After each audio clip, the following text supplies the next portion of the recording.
Hello, it's lovely to see everyone. Welcome to Anglia Ruskin University. We're here to talk to you today about nursing interviews. So well done for getting through to the interview stage. My name's Louise Jenkins. I'm the head of school for nursing and midwifery in Cambridgeshire at Anglia Ruskin, and I'm joined by one of our students, Hannah. Hannah, do you want to introduce yourself? Hi, my name's Hannah and I'm a third year child nursing student on the Cambridge campus, and I'm currently placed at Addenbrooke on a children's surgical and medical ward. Lovely, thanks Hannah. So it's really important that you understand why we put you through the trauma that is an interview.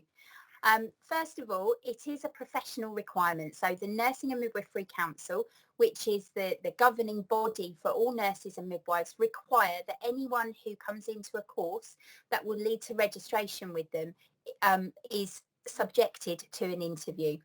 Having said that, we do try and make it as relaxed as we possibly can. We want to get to know you as a person. So we want to get to know why you want to be a nurse and what you're passionate about.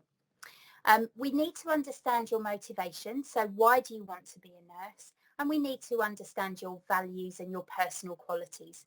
So what will you bring to the role as a nurse? From your perspective, it's a chance for you to have a conversation with an academic on a one-to-one basis, and so that you can find out a little bit more about ARU, because as much as we're selecting you as a candidate, you're also selecting us. You'll be going to lots of different universities to see which one is the one that you want to spend the next 3 years of your life at. And so it's really important that you make that decision as much as we're making a decision about you. So Hannah, what do you think we were looking for? If you think back to your own interview, what were we looking at? What do you think were the most important skills for you to put across? So for the nursing interview, one of the main things was definitely the 6 C's: care, compassion, competence, communication, courage and commitment. And it's just about not only stating that you know them, but also demonstrating that you've practiced those in previous experiences. This doesn't have to be related to healthcare. Academics understand that it cannot be easy to find placements in healthcare, particularly at the minute. So this can be anything from customer service. So for me, I worked in a tea shop. I've shown communication skills and I explained how I've done that. And then I've also shown that I've been competent to do the role, showing that you've got an understanding of what the role of a nurse entails. I've been committed by staying in the job for 2 years and explaining that commitment. And then I also got, as part of being a children's nurse, experience volunteering with Brownies, showing that I'm interested in interacting with children and that age group. So it's just about explaining any skills you have and backing that up with how you think you have those skills, to explain that not only do you know these skills are important, but you've demonstrated them already and you're willing to transfer them over and going to work on these in the course. Thanks, Hannah. I think that's really, really important, that we know that not everyone is going to have healthcare experience coming into nursing, but you need to know the types of things that you are letting yourself in for. You need to have a really good understanding of the role, and you need to think about how that experience that you've already got will transfer across. So if you've done previous study, what have you learned from that? How will that apply to your nursing? And I think any kind of part-time jobs where you've worked with the public gives you really good experience, because often working with the public is quite challenging. So it's really important that you think about what have you learned from dealing with those quite challenging situations, or if people are being rude to you, how have you dealt with that in a professional way, and how will that inform your nursing career? So we need to think about how the interview will take place. At the moment, because of the COVID pandemic, all of our interviews are taking place online. And what we would normally do is we would ask one of our practice partners, we would ask a service user, someone who has been a patient, to come and to join in the interviews. And obviously that's much more challenging in an online environment.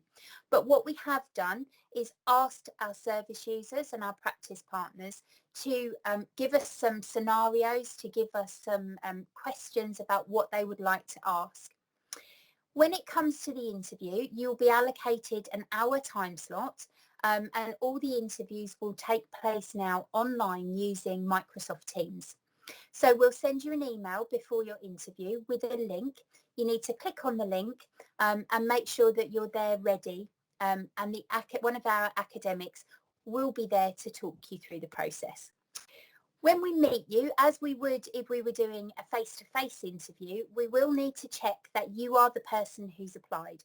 So you are going to need to have some ID ready to show us. So that could be something like a passport or a driving licence, and you'll need to hold it up to the screen so that we can check that the person that we're talking to is the person who's on the ID. If you've got any queries about getting onto that interview, or if you've got any particular difficulties with that, then you need to talk to our admissions colleagues prior to the interview, and they'll be able to advise you. So when we're thinking about an interview, the kinds of things that you'll need to use Microsoft Teams is you will need a device with a camera. A laptop is ideal because that's usually got a camera and a microphone attached. It's often very difficult to do this kind of thing on a mobile phone, so it's much better if you've got access to a laptop device with a webcam attached. Make sure that your computer is plugged in and that your internet is working. There is absolutely nothing worse than starting something that's a little bit stressful anyway, and then your computer dies in the middle of it. That's not going to help you to show yourself in your best light. It's not going to make you feel relaxed. We do advise that you have access to a quiet room, so it's very difficult for you to listen to the academic, to answer the questions that they're asking you if you've got your pets coming in, or you've got children kind of harassing you, or people kind of offering you a cup of tea in the middle of it. So really think about the environment that you're in, and ban all your family members from interrupting you while you're on your interview. It's also important to think about what you're wearing and the background that's behind you. So this is still a professional interview. So we do advise that you're not in your pajamas, at least the top half of you isn't in your pajamas. So you can, the bit that we can't see below the desk, we don't mind about, but the bit at the top, you need to think about how you would present yourself in any kind of professional interview if you were coming face to face. So we do advise that you're wearing a smart top, that your hair's washed and brushed, and think about the background that's behind you. So think about the room that you're in. You usually have got the ability to blur a background or to put a photograph behind you if you want to, if you don't want us to see the kind of the mess of life that goes on behind most of us. So really think about the background and what that's going to say about you as a potential nurse. So when we ask you an interview, when we start the interview, we will also give the opportunity for you to ask questions at the end, but we will start off by generally the first thing that we want to ask is, why do you want to be a nurse? What's your motivation? Why have you applied to Anglia Ruskin? And then we have a scenario. So we've got an example of a scenario, and I'm going to ask Hannah how she would potentially answer this scenario. So Hannah, I want you to imagine that you're on your first day in a new placement, and the placement has got a secure entrance, so it's all locked, and you can't just walk in off the street.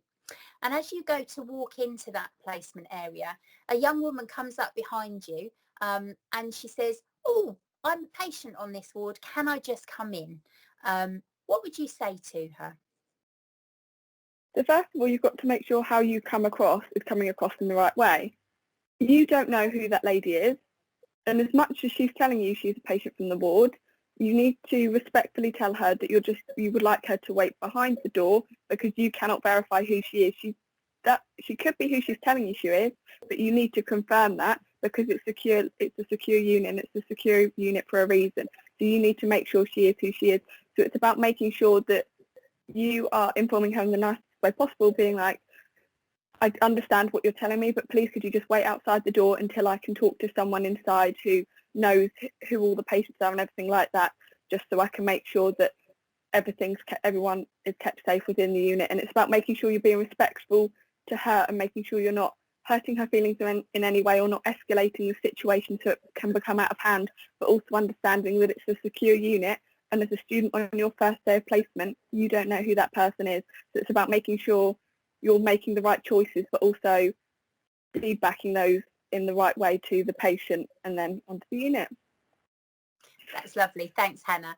And it was really clear from that answer that you were demonstrating the 6 Cs really nicely during that. So you were being caring, you were being very respectful to her, you were being compassionate, and you were communicating really well. But also it takes courage and it takes commitment to your values as a nurse, to challenge someone and not to just kind of go, all right then. But you were really kind of demonstrating that, as well as your competence in understanding the implications for allowing people into a secure unit. So that was a really good example of an answer. Thank you. You can see why we offered you a place on the course. So Hannah, if you think back to your own interview, how did you feel on that day? Can you remember what your interview was like? I can remember it perfectly, and I'll be completely honest, I felt as nervous as I can guarantee each and every one of you will be. But I know it's going to be the typical answer that everyone tells you. It is not as bad as you think. I think you build it up to be more than it is.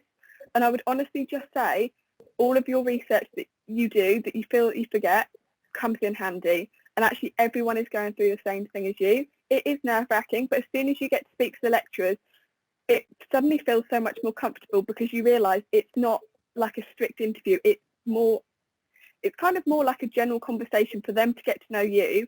And when you get to ask questions back, I think that's when it really makes you feel more settled, knowing that actually it's not the strict interview that you had in mind. And the lecturers made you feel comfortable to allow you to speak and say what you wanted. And I will be honest, I fumbled a few times. But actually, lecturers understand that you're not going to get things perfect, and they will give you the time and space to get the answers out that you want to give out. And actually, I didn't necessarily just give one answer. There's not always one right answer to what you're saying. Just saying what's going through your head, what you're thinking based off of what you've researched, your previous experiences and things like that. Just trying to get those out in the best ways you can. If you fumble your words, you fumble your words. It's not the end of the world. They're completely used to it. And as nerve-wracking as it is, I would just say, make sure you do your research so you have some sort of knowledge. Don't make it like a script, but just have some sort of knowledge. Look at Nursing Times website, NMC, the Nursing Midwifery Council website, Royal College of Nursing website, just for tips on interviews, but also the most recent research and articles that have been released from a validated source, not just from normal newspapers or what you've seen on your Facebook feed. Just making sure you've done the research so you know the type of topics that could come up in question to show you're interested. And then I would just say the night before, make sure you have, like Louise said, got everything ready and settled. Make sure you've got your ID ready, your computer set up, just so you've got less to worry about in the morning, because it's inevitable. You're going to be stressed about it. You're going to be worried, but you don't want to add extra stress on unnecessarily. Thanks, Hannah. I think that's really, really good advice. And I would absolutely echo that. We don't want you to learn a script. We want to have a conversation with a person. We want to get to know you. And we want to know that you're interested in nursing. So we all think that nursing is the most fantastic career in the world, and we could talk about it for probably about 100 years.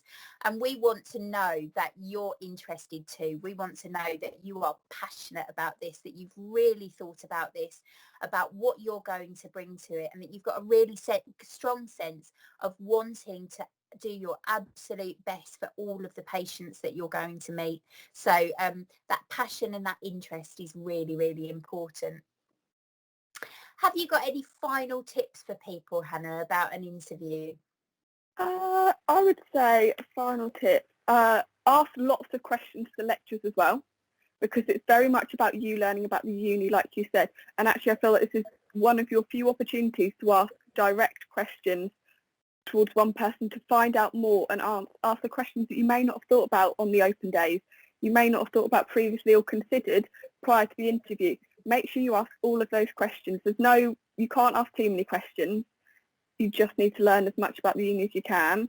And then I just say, try not to let the nerves get the best of you. Just be yourself. Portray everything that you want to portray across. And just be you. Give everything you've got. Thanks, Hannah. I mean, I would say my top tips for interview is please smile.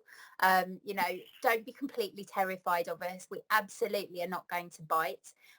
Think about your body language. Think about how you're kind of coming across, and listen to what they're asking you. So don't kind of have a set picture in your mind about what you think you might be asked. Answer the questions that we're asking you. And so really actively listening to the other person is really, really important. Remember to look smart. So remember, no PJs when you come on to your interview.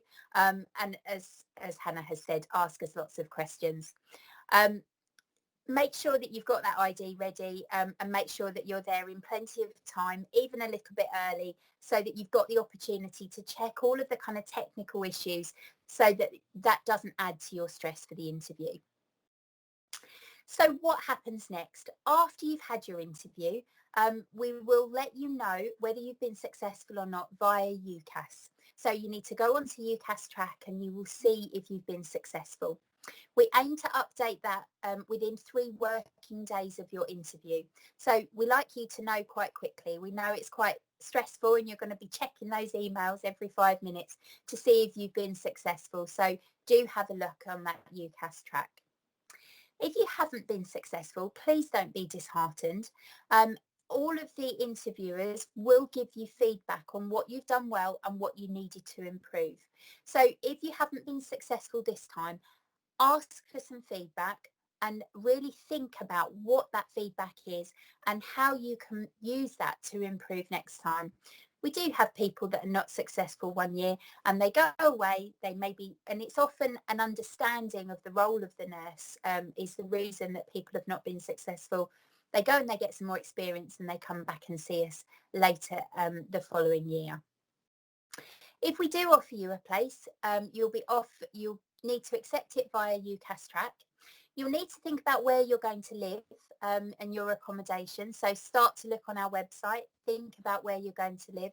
And if you are going to continue to live at home, think about how you'll travel to placement. So we cover quite a wide geographical area for placement, and you spend half of your course on placement. So you do need to think, how are you going to do that travelling? So really have a look where you might be placed. If there's anything changes, so if you move house, if you change your phone number, if you change your email address, let our colleagues in admissions know, because any communications will come out, and if you haven't updated us, you might miss something that's really important for your course. We'll also, if you're successful at interview, we're going to invite you to an applicant day so that you can start to get to know each other and the academic course. And if you do have any questions, please get in touch. Thanks.